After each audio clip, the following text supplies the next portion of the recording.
Hello student, YouTube के हमारे इस चैनल में आप सभी लोगों का स्वागत हो रहा है। आज के इस वीडियो लेक्चर में हम लोग एक कुछ न्यूमेरिकल करने वाले हैं, यानी कि हम लोग ये प्रैक्टिस प्रॉब्लम कर रहे हैं। तो जो एनसीईआरटी बुक का आपका तीसरा लेसन है सरल रेखा में गति, उस पर आधारित हम जो है न्यूमेरिकल पे प्रैक्टिस प्रॉब्लम कर रहे हैं। तो आज इस प्रैक्टिस प्रॉब्लम का ये वीडियो लेक्चर 4 है, जिसमें हम लोग कुछ महत्वपूर्ण सवालों को लेंगे जो कि कंपटीशन में पूछे गए हैं। नीट जेईई लेवल के जो परीक्षाएँ होती है उसमें वो पूछे गए हैं, ठीक है ना। तो उसी में से एक सवाल ये है जो आपके साइन बोर्ड पे ये है कि रमेश नाम का कोई लड़का है, या कोई भी नाम हो सकता है, वो मेट्रो स्टेशन पहुंचता है और वहां जाकर देखता है कि जो चल सीढ़ी होती है, आपने बड़े बड़े मॉल में देखा होगा, बड़े बड़े स्टेशनों पे कि चल सीढ़ी होती है जो ऑटोमेटिक नीचे से ऊपर लेके जाती है, ठीक है ना। आदमी उस पर खड़ा हो जाता है, वो नीचे जाती है एक तरफ से ऊपर आती है, ठीक है।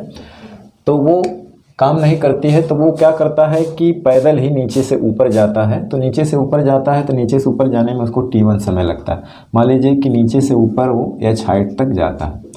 फिर दूसरे दिन जब जाता है तो सीढ़ी चल रही होती है, तो वो सीढ़ी पे खड़ा हो जाता है और सीढ़ी लेके उसको जाती है, तो उतने ही हाइट जाने में उसे t2 समय लगता है। बाद में ये पूछा है कि वह समय बताइए जब वो चलती हुई सीढ़ी पे चलता हुआ ऊपर जाता है, यानी सीढ़ी भी चल रही हो, वो खुद भी चल रहा हो, यानी चलते हुए सीढ़ी के साथ वो भी चल रहा है, सीढ़ी भी चल रही है, तब कितना समय लगेगा, वो मान लेते हैं t समय लगता है। तो कहने का मतलब है कि रमेश की जो चाल होगी, अब देखिए सीढ़ी भी एक कांस्टेंट स्पीड से ऊपर जाती है और आदमी भी जब चलता है तो एक कांस्टेंट स्पीड से ऊपर जा रहा है, ठीक है ना, यानी कि दोनों की स्पीड जो है नियत है। तो कहने का मतलब है कि मान लेते हैं कि रमेश की जो स्पीड है वो v1 है, चल सीढ़ी की स्पीड जो है वो v2 है, ठीक है ना। चल सीढ़ी की स्पीड क्या है, v2 है। अब दोनों जब एक साथ चलते हैं तो दोनों कम समय में पहुंचेंगे। तो कहने का मतलब कि जब सीढ़ी भी चल रही है वो भी चल रहा है, तो दोनों एक साथ चल रहे हैं, तो उस दिशा में दोनों की स्पीड को जोड़ दिया जाएगा, तब वो जल्दी पहुंचेगा ना। तो कहने का मतलब है यहाँ पे अगर हम देखा जाए तो रमेश की चाल जिसको हमने v1 मान लिया, तो चाल बराबर क्या होता है, दूरी बटा समय। चाल बराबर दूरी बटा समय, यानी कि ये t1 होगा। चल सीढ़ी की चाल उसको हमने v2 माना है, दूरी वही है, टाइम क्या है t2। अब दोनों जब, यानी कि जब वो चल सीढ़ी पे चलता है तो उसे ऊपर जाने में, यानी कि लगा हुआ समय हमने क्या माना है, t माना है, ठीक है ना। तो वो समय क्या हो जाएगा, यानी कि समय बराबर दूरी बटे चाल। तो समय दूरी तो वही है, चाल क्या हो जाएगी, अब दोनों की जुड़ जाएगी। दोनों की इसलिए जुड़ जाएगी कि अब सीढ़ी भी ऊपर जा रही है, उस पर चलते हुए खुद ही जा रहा है, तो दोनों की वेलोसिटी ऐड हो जाएगी, ठीक है ना। दोनों की वेलोसिटी क्या हो जाएगी, ऐड हो जाएगी, ठीक है ना। यानी चल सीढ़ी पर चलते हुए अगर वो ऊपर जाता है तो मान लीजिए तो उसमें t समय लगता है। अब क्या करिए, इसको थोड़ा सॉल्व करिए के लिए इसको 1/t कर दीजिए, तो यहाँ से हो जाएगा v1 प्लस v2 h, या इसको कुछ इस तरह से कर दीजिए, यानी कि v1 में h से भाग दे दीजिए, v2 में h से भाग दीजिए, कोई फर्क नहीं पड़ेगा, जोड़ेंगे फिर ये आ जाएगा। अब यहाँ पर देखिए, इसको अगर हम v1/h1 और v2/h1, तो यहाँ पे देखिए अगर हम देखा जाए तो यहाँ से इसकी वैल्यू यहाँ पर रख सकते हैं। जैसे अब यहाँ पे क्या है, v1 बराबर h/t1, ठीक है ना। तो आप क्या कर सकते हैं, इसको आप लिख सकते हैं t1 h/v1, या 1/, अगर हम t1 कर दें तो ये v1/h हो जाएगा। उसी तरह 1/t2 कर देंगे तो v2/h हो जाएगा, ठीक। तो वही आप काम करिए यहाँ पे। तो इसको जगह हम लिख सकते हैं 1/t1 और इसकी जगह लिख सकते हैं 1/t2। अब इसी को थोड़ा सा सॉल्व कर लीजिए, ठीक है ना। तो ये हो जाएगा t1 t2 और ऊपर हो जाएगा t1 प्लस t2, सॉल्व करेंगे तो, ठीक है ना, 1/t। अब हमको t चाहिए तो ये उलट जाएगा तो ये भी उलट जाएगा, यानी t1 t2 बटे t1 प्लस t2, यानी ये समय लगेगा उसको ऊपर जाने में, ठीक है ना। इस समय में वो ऊपर जा सकता है। तो अगर ऑप्शन दिया हो 3-4 ऑप्शन, तो इसमें ये वाला ऑप्शन आपका सही हो जाएगा, ठीक है ना। अगला सवाल है कि दो कार P और Q एक बिंदु से एक साथ एक सीधी रेखा में चलना प्रारंभ करती हैं, जिनके स्थिति का समीकरण दिया हुआ है, ठीक है ना। तो कह रहा है कि वह समय बताइए जब दोनों कारों की चाल एक समान हो, यानी कि किस समय दोनों कार एक समान चाल से चलेंगी। कहने का मतलब है कि किस समय दोनों कार एक समान चाल से चलेंगी, मतलब किस टाइम दोनों की वेलोसिटी सेम हो जाएगी। तो देखिए बहुत आसान है, ये हमारा दिया हुआ है at प्लस bt स्क्वायर। अब हम इसकी वेलोसिटी, स्थिति दिया, पोजीशन दिया है, ठीक है ना, डिस्प्लेसमेंट एक तरह से दिया है। तो अब इसका हमें क्या करना है, हमें टाइम के सापेक्ष इसका अवकलन कर देंगे तो हमें क्या मिल जाएगा, हमें वेग मिल जाएगा, यानी कि वी मतलब डी टी एक्स पी। तो क्या हो जाएगा, इसका टी के सापेक्ष करेंगे ए हो जाएगा, इसका बी है ही है, 2 पहले आ जाएगा, टी इंटू टी का करेंगे 1, ठीक है ना, घात का होता है ना, जैसे टी है तो 2t 2 - 1 हो जाएगा इंटू टी का 1 हो जाएगा। तो ये हो जाएगा a + 2bt। उसी तरह से वी क्यू क्या हो जाएगा, टी के सापेक्ष उसका भी हम लोग क्या कर देंगे, अवकलन कर देंगे इसका। तो क्या मिलेगा, ये एफ टी टी, तो यहाँ एफ हो जाएगा, टी के सापेक्ष टी का करेंगे तो 1, और यहाँ पे इसका हो जाएगा 2t इंटू 1, यानी कहने का मतलब है कि f - 2t। और ये दे रखा है कि दोनों कारों की चाल एक समान कब होगी। तो मान लीजिए t समय में, यही t समय में दोनों कारों की चाल एक समान होगी। तो क्या करिए कि दोनों कारों की चाल बराबर कर दीजिए। ये कंडीशन दिया है, ये दिया हुआ है कि दोनों कारों की चाल समान करना है तो हमें टाइम मिल जाएगा।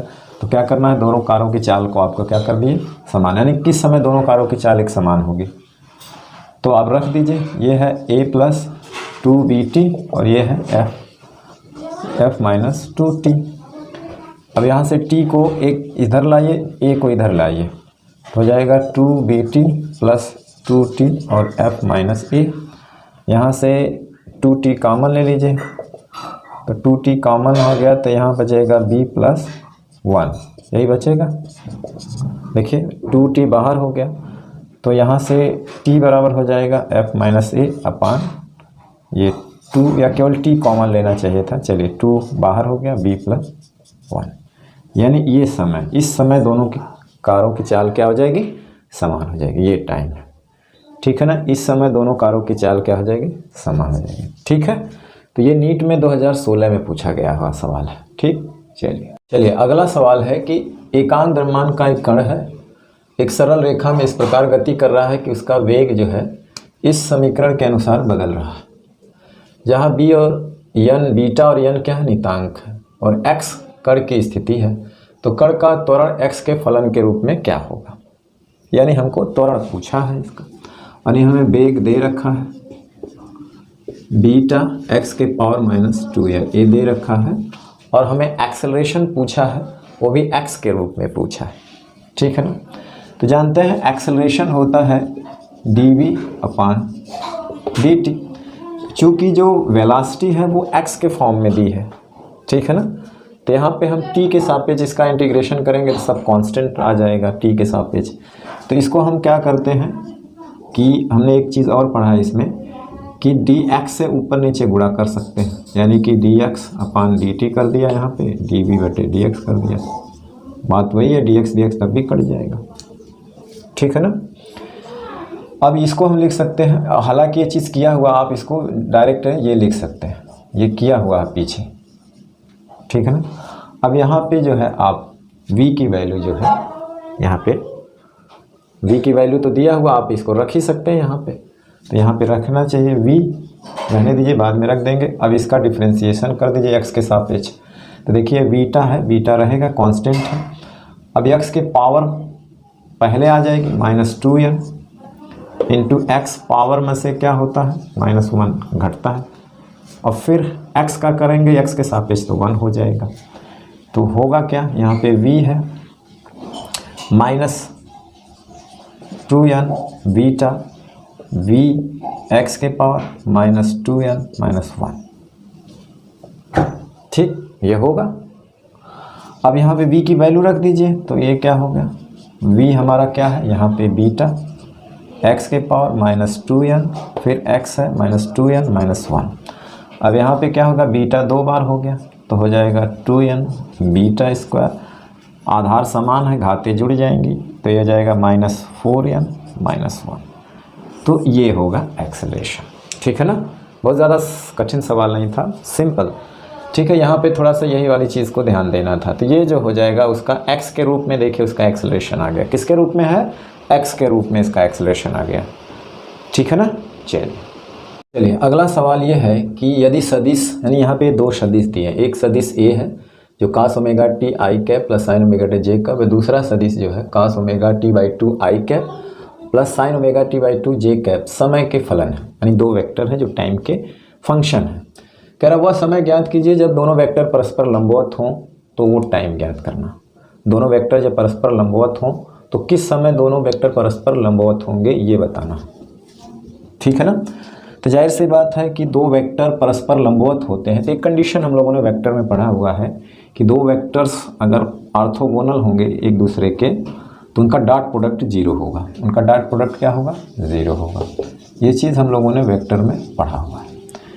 तो इसको हम ऐसे लिख सकते हैं cos omega t i cap plus sine omega t j cap, और इधर हो जाएगा dot cos omega t by two i cap plus sine omega t by two j cap equal to zero, ठीक है ना। कंडीशन के हिसाब से जैसा सवाल दिया। अब इन डॉट प्रोडक्ट का जो गुणा होता है आई का आई में होता है, जे का जे में होता है। तो जब हम इसका इसमें गुणा करेंगे तो ये हो जाएगा cos omega T into cos omega t by two I I one होता है plus sine omega T into sine omega t by to zero. Trigonometry में आप देखेंगे तो ये किसी का फार्मूले का शॉर्ट फॉर्म, लॉन्ग फॉर्म है, उसको शॉर्ट फॉर्म में लिख सकते हैं। तो वो फार्मूला आप जाके देख लीजिएगा, याद कर लीजिएगा। cos a माइनस बी वाला जो होता है वो होता है cos a cos b plus sine a sine b। तो ये विस्तार रूप है, ये विस्तार रूप है, इसका शॉर्ट रूप हम लोग ऐसा कर सकते हैं, ठीक है ना। तो ट्रिग्नोमेट्री के जितने भी फार्मूले हैं सब याद होना चाहिए क्योंकि उसका बहुत ज़्यादा महत्व होता है। अब देखिए यहीं पर आप ये सवाल को समझ रहे हैं, जान रहे हैं कैसे लगे, लेकिन अब इसको शॉर्ट कैसे करेंगे जब तक आप ये नहीं जानेंगे, ठीक है ना। तो आप शॉर्ट में इसको क्या लिख सकते हैं, cos a का जगह ये है और b की जगह ये है, यानी omega t minus omega t by two equal to zero. ये हो जाएगा cos ओमेगा टी में से ओमेगा टी बाई टू घटाएंगे तो ओमेगा टी बाई टू ही आएगा, अरे एक में से हाफ घटाएंगे तो हाफ ही आएगा इक्वल टू ज़ीरो। अब cos को हटाना है तो यहाँ से देखेंगे कि cos कितने का मान जीरो होता है। तो cos 90 का मान ज़ीरो होता है, तो इसको हम लिख सकते हैं cos 90 यानी कि पाई बाई टू। cos 90 मतलब पाई बाई टू। अब दोनों तरफ से cos हटा दो तो ओमेगा टी टू बराबर हो जाएगा pi by two, two two cancel हो गया तो ओमेगा टी बराबर हो गया पाई और टी बराबर हो गया पाई बटे ओमेगा। तो इस समय, ये समय बाद जो है, इस समय पर दोनों सदिश परस्पर क्या होंगे? लंबवत होंगे। तो लंबवत कह दिया तो लंबवत की कंडीशन लगा दीजिए। जैसे इसके पहले वाले सवाल में कह दिया कि दोनों की वेलोसिटी सेम हो जाएगी, तो पहले वेलोसिटी सेम करके उस रिलेशन से टाइम निकाल लीजिए, ठीक है ना। तो इतने समय में वो दोनों वेक्टर परस्पर ऑर्थोगोनल यानी लंबवत हो जाएंगे, ठीक है। अगला सवाल है कि एक पत्थर स्वतंत्रतापूर्वक गुरुत्व के अंतर्गत नीचे गिर रहा है, तो पत्थर 5-5 सेकंड के अंतराल पर क्रमशः h1, h2, h3 दूरी गिर रहा है, यानी कवर कर रहा है, ठीक है ना। हर 5 यानी कि पहले 5 सेकंड में वो h1 दूरी, फिर अगले 5 सेकंड में h2, फिर अगले 5 सेकंड में h3 दूरी गिर रहा हो। तो h1, h2, h3 में क्या संबंध होगा? आपके ऑप्शन ये दिए हुए हैं, ठीक है ना। यानी कि स्वतंत्रतापूर्वक गिर रहा है, ठीक है ना। स्वतंत्रतापूर्वक जो है यहाँ से गिरना शुरू कर रहा है तो u ज़ीरो होगा। तो पहले 5 सेकंड में वो h1 दूरी नीचे गिरता है, तो गति का समीकरण लगाएंगे नीचे वाला। तो नीचे के लिए यानी ये माइनस h1 हो जाएगा, ये तो जीरो है, माइनस हाफ जी t1 स्क्वायर है, तो t के जगह क्या है 5 का स्क्वायर पहले 5 सेकंड में, तो ये माइनस माइनस कट जाएगा, यानी h1 बराबर हाफ जी और ये हो जाएगा 25, ठीक है ना। और यहाँ पे g की वैल्यू जो है आप 10 रख लीजिए, g की वैल्यू क्या है 10 मीटर पर सेकेंड स्क्वायर रखा हुआ, ठीक है ना। g की वैल्यू क्या रखना है आपको 10 रखना है, या आप g ही रहने दीजिए, बाद में जो है वो कट जाएगा, यहाँ पे g ही रहने दीजिए, सवाल में दिया भी नहीं है, ठीक है ना। तो g ही रहने दीजिए। तो ये क्या हो जाएगा, ये हो जाएगा h1 बराबर क्या हो जाएगा 25/2 g, ठीक। अब अगले 5 सेकंड में वो H2 गिरता है, तो 5 सेकंड पहले यहाँ गिरा, फिर 5 सेकंड और गिरा, तो हम देखेंगे कि 10 सेकंड में वो कितना गिर रहा है। तो उसको मान लेते हैं S1 या S2 जो भी है, ठीक है ना। तो ये वाला समीकरण लगाएंगे, S2 ही मान लेते हैं, ये S1 था मान लीजिए। तो ut + हाफ GT²। तो देखिए यहाँ से ले रहे हैं, क्योंकि यहाँ से लेंगे तो हमें यहाँ तक वो निकालना पड़ेगा, इसकी वेलोसिटी निकालना पड़ेगा, ठीक है ना। तो आप शुरू से लेके बाद में घटा दीजिए, ये 0, ठीक है ना। ये S2 का मतलब माइनस होगा, तो ये -12 GT का मतलब 10, तो ये माइनस माइनस कैंसिल, यानी S2 बराबर हो जाएगा 100, 10 में 100 और 2 से भाग देंगे, यानी कि 50 G।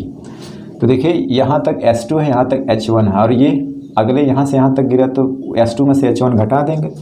तो H2 कैसे मालूम देगा, S2 - H1। तो S2 क्या है, S2 है 50G भाई, यही 100, हाँ 50G माइनस 25/2G। तो ये हो जाएगा 50 × 100, 100 में से 25 जाएगा 75G/2, ठीक है ना। अब देखिए अगले 5 सेकंड में वो यहाँ से यहाँ तक 5 सेकंड में H3 गिरता है, लेकिन हम शुरू से लेंगे, क्योंकि फिर यहाँ की वेलोसिटी निकालना पड़ेगा, शुरू से लेकर के यहाँ तक ले। तो मान लीजिए वो यहाँ से लेके वो S3 ले रहा है, तो हम S3 ले रहे हैं, तो S3 ये तो मान लीजिए 0 हो जाएगा, माइनस यहाँ भी होता है, तो -12 GT की जगह क्या है 15 भाई, 5 10 पूरा 15 सेकेंड। तो हो जाएगा S3 बराबर हो जाएगा 25 15 का होता है 225, यानी कि 225/2G। अब हमें क्या चाहिए, हमें चाहिए H3 ये वाली, तो S3 में से S2 घटा दें, यानी अगर हमें H3 चाहिए तो S3 में से S2 घटा दें, यानी ये दूरी हमको पता है, पूरे में से इस वाले को घटा दें। तो क्या हो जाएगा, S3 अभी हमने निकाला है 225/2G, और वो कितना हमने निकाला था S2 हमने निकाला था 50G, है ना, यही तो निकाला था। तो ये हो जाएगा क्या, इधर गुणा करेंगे, ये 225 है G माइनस से 100G हो जाएगा बटे 2, तो ये हो जाएगा 125G/2, ठीक। तो अब इसमें रिलेशन, यानी कि हमें अनुपात लेना है H1 H2 H3। तो H1 क्या है हमारा 25/2G, वो है 75/2G, और ये है 125G/2, यानी दोनों हटा देंगे सब में से, तो ये जाएगा 25G 75G 125G, यानी अगर 25 से सब में भाग देंगे तो 25 1 हो जाएगा, G हटा सकते हैं, 3 और में से कॉमन है, 25 यहाँ 75, 25 25 125, तो ये 1 3 5 का रेशियो आएगा, H1 H2 S3, ठीक है ना, 1 3 5 है। तो इसको आप ऐसे भी लिख सकते हैं, H1 1 H2 3 H3 5, ठीक है ना। तो इस रेशियो में, यानी कि ये वाला ऑप्शन सही है। चलिए अगला सवाल क्या है कि एक वस्तु 30 मीटर पर सेकंड के वेग से पूरब दिशा में, यानी कि पूरब दिशा में जा रही है, मान लीजिए जिसका वेग v1 है, और 10 सेकंड बाद उस 40 मीटर पर सेकंड वेग हो जाता है उत्तर की दिशा में। आप डायरेक्शन जानते हैं, इधर ये नॉर्थ साउथ ईस्ट वेस्ट, ये मान लीजिए v2 है, ये कितना है 40 मीटर पर सेकंड मैग्नीट्यूड है, और ये है 30 मीटर पर सेकंड। तो वस्तु का औसत त्वरण जानते हैं क्या होता है, औसत त्वरण होता है वेग में परिवर्तन बटे समयांतराल, और वेग में परिवर्तन आप जानते हैं हमेशा बाद वाले में से पहला को घटाते हैं। हमें v2 - v1 निकालना है, तो v2 - v1, ठीक है ना। तो ऐसा करने के लिए हम क्या करेंगे कि दोनों का इनिशियल पॉइंट एक जगह कर दें, यानी ये v1 है और v2 को भी उसी डायरेक्शन में रखते हुए यहाँ पे रखते हैं। हमें v2 - v1 करना है, तो इसका जो रिजल्टेंट होगा वो इस डायरेक्शन में होगा, यानी कि ये होगा v2 - v1, ठीक है ना। यानी इसी को हम लोग क्या कर सकते हैं, डेल्टा v।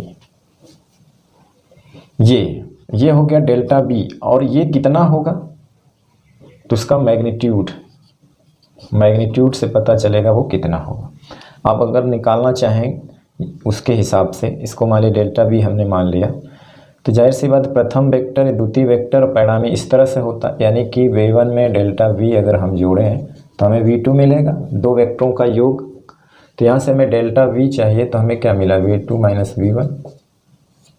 यानी कहने का मतलब है कि परिणामी जो है जिस वेक्टर में से हम घटाते हैं उसके डायरेक्शन में होता है, उसके अंतिम बिंदु की ओर होता है, ये याद रखिएगा, ठीक है ना। तो हमें ये चाहिए, तो ये कैसे मिलेगा, यानी इसका मैग्नीट्यूड मान लीजिए v1 है और इसका मैग्नीट्यूड मान लीजिए v2 है, तो ये हमें मिलेगा।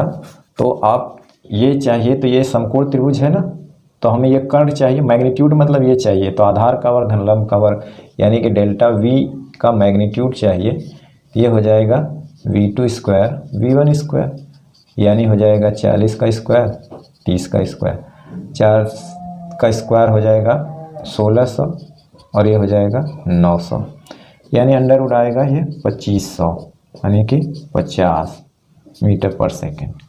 कितना आएगा, 50। लेकिन हमको क्या चाहिए, हमको उसका औसत त्वरण चाहिए, यानी ये चाहिए, मैग्नीट्यूड चाहिए और अपन डेल्टा टी है ये। तो ये है 50, 2500 का 50 हुआ और ये है 10 सेकेंड है, 10 × 50 यानी 5 मीटर पर सेकेंड स्क्वायर होगा। कितना होगा, 5 मीटर पर सेकेंड स्क्वायर, ठीक है ना। तो इस तरह से ये 5 मीटर पर सेकेंड स्क्वायर। तो इसके बारे में डिटेल में वेक्टर में पढ़ाया गया है, जबकि हमने वेक्टर वाला चैप्टर जो चौथा लेसन एनसीईआरटी बुक का, उसमें वेक्टर का कुछ पोर्शन है, तो उसको हमने पहले ही पढ़ा दिया है और उसके हमने बाकायदा एक प्ले लिस्ट बना के अपलोड किया हुआ है। आप जा करके रामचंद्र सर फिजिक्स पे प्ले लिस्ट सर्च करिए, आप लिखिएगा यूट्यूब पे Ramchandra sir physics play list, तो उसमें वो आ जाएगा। आप वहाँ से पूरा वेक्टर पढ़ सकते हैं, इतना कॉन्सेप्ट वहाँ पे आपको मिलेगा कि इस वेक्टर्स में कोई कमी नहीं रह जाएगी, ठीक है ना। चलिए, 7वां सवाल है, ये कह रहा है कि एक कण t समय में x दूरी इस समीकरण के अनुसार चलता है, यानी ये समीकरण के अनुसार वो चलता है, तो कण का त्वरण निम्न से किसके समानुपाती होगा, इसके, इसके, इसके या इसके, ठीक है। सॉरी, ये v है और ये दोनों x है और ये दोनों v है, इसमें से दिखाना है किसके समानुपाती होगा उसका त्वरण। तो चलिए, दिया हुआ है x बराबर t + 5 - 1, तो अब हम पहले इसका अवकलन कर देंगे t के सापेक्ष, तो हमें वेग मिल जाएगा। तो ये हो जाएगा माइनस, पहले आ जाएगा 1 t + 5 - 1 - 1 हो जाएगा, और फिर इसका 0 हो जाएगा, t का 1 हो जाएगा, तो क्या मिलेगा आपको, -t + 5 - 2, ठीक है ना। या आप इसको लिख सकते हैं -1 + 5 का स्क्वायर, ठीक है ना। और ये जो है इसको आप ऐसे लिख सकते हैं t + 5, ठीक। एक बार और अवकलन कर दें इसका, तो a मिल जाएगा dv/dt जिसको कहते हैं, या इसी को d2x/dt²। तो अब देखिए ये चीज़ है, और इसी को क्या बोलते हैं हम लोग, इसी को बोलते हैं एक्सेलरेशन। तो वही पूछा है एक्सेलरेशन, ठीक है ना।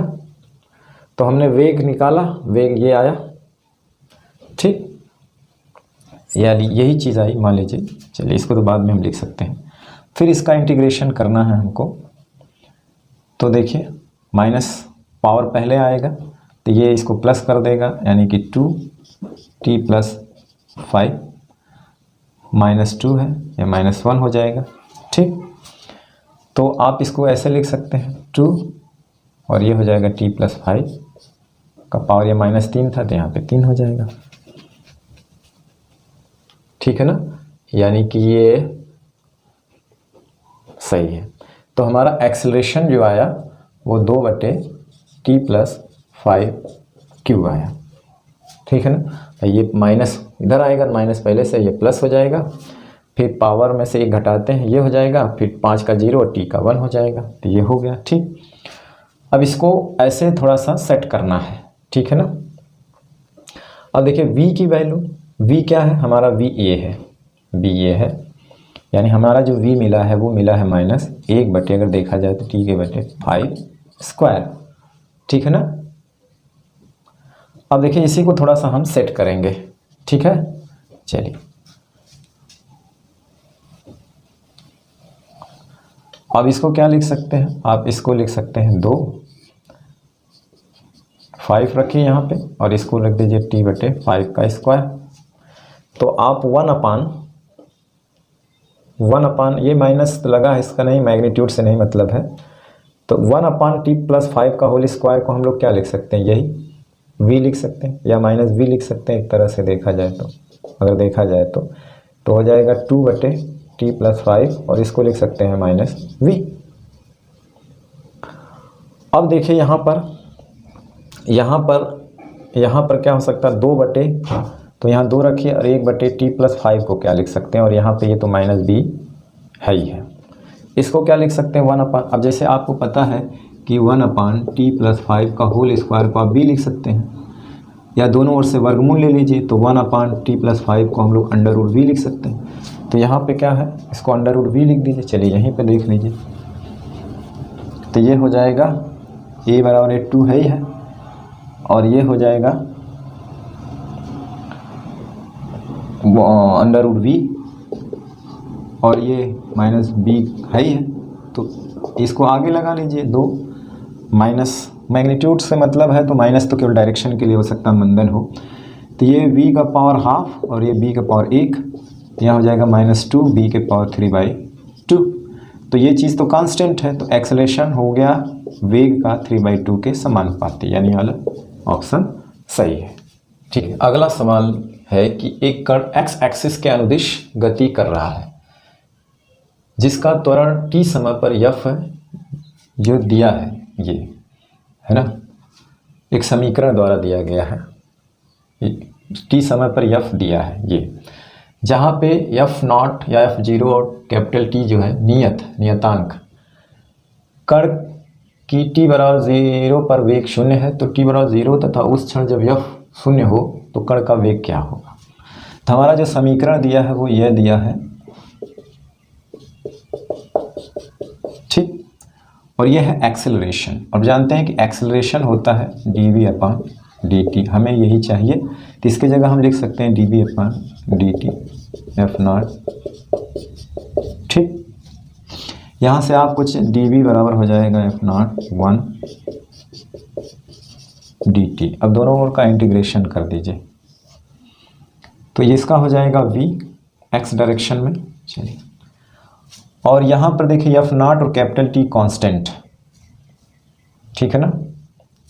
यहाँ पर देखा जाए तो f0 तो बाहर हो जाएगा, वो कांस्टेंट है, बच्चे अंदर में, तो अंदर का चीज़ जो है आप ऐसे कर सकते हैं, f0 को बाहर ले लीजिए, यहाँ पे इंटीग्रेशन 1 का होगा dt और -t/T है dt, यही होगा, और ये पूरे में ये है। तो देखिए f0 हो जाएगा, ये हो जाएगा t, और ये t का करेंगे इंटीग्रेशन, तो t² क्या हो जाएगा, t²/2। जैसे देखिए आप इंटीग्रेशन में पढ़े होंगे x के पावर n, ये होता है x के पावर n+1/n+1, इस तरह का फार्मूला हमने बताया हुआ है पिछले वीडियो में, ठीक है ना। समाकलन इंटीग्रेशन पर बाकायदा एक वीडियो बनाया गया, ठीक है ना। तो यहाँ पे क्या हो जाएगा, ये 1/t तो कांस्टेंट है, बाहर आ जाएगा, इसका हो जाएगा t²/2, ठीक है ना। या इसको ऐसे लिख सकते हैं f0t, यहाँ पे हो जाएगा f0 t²/2t, और जब इस पर लिमिट नहीं दी होगी तो एक कांस्टेंट जुड़ जाता है, ठीक है ना, जिसको समाकलन नियतांक कहते हैं। अब यहाँ पर दिया है कि कण जब t = 0 होता है तो वेग 0 है, जैसे यहाँ पे देख लीजिए, जब t = 0, t का मान 0, इसका मान 0 रख देंगे तो v का मान क्या हो गया, 0, तो इसलिए c का मान क्या हो गया, 0, ठीक। तो वेग का मान क्या निकल के आया, वेग का मान निकल के आया ये, t = कैपिटल T पर उसका वेग क्या होगा, तो ये हमारा है, इसको रख लीजिए यहाँ पे, c तो 0 हो गया, तो हमारा जो वेग मिल रहा था वो क्या मिला था, f0 small t -f0 t² capital ये है। तो स्मॉल t बराबर कैपिटल T रखिए, तो क्या मिलेगा यहाँ पे, कैपिटल T हो जाएगा, एक t इस t से कट जाएगा, भाई t² है, 2t है तो एक कट जाएगा, f0t F naught t by to, तो ये क्या हो जाएगा, पूरे में से हाफ घटा देंगे तो f naught t by two metre per second ये आएगा। ठीक है ना, यानी 1/2 f naught capital T metre per second square. ठीक है, तो चलिए आज का वीडियो लेक्चर वहीं समाप्त करते हैं, और बचे हुए कुछ और भी न्यूमेरिकल प्रॉब्लम है जो नेक्स्ट वीडियो लेक्चर में हम लेके आएंगे, जो भी अभी कुछ इंपॉर्टेंट हैं, जो अच्छे हैं, कुछ कॉन्सेप्ट पे आधारित हैं। आखिरी वीडियो लेक्चर इसके बाद और होगा प्रैक्टिस प्रॉब्लम का। ठीक है ना, चलिए नेक्स्ट वीडियो लेक्चर में फिर आपसे मिलते हैं, तब तक पढ़ाई करते रहें, पढ़ते रहें। All the very best, thank you very much.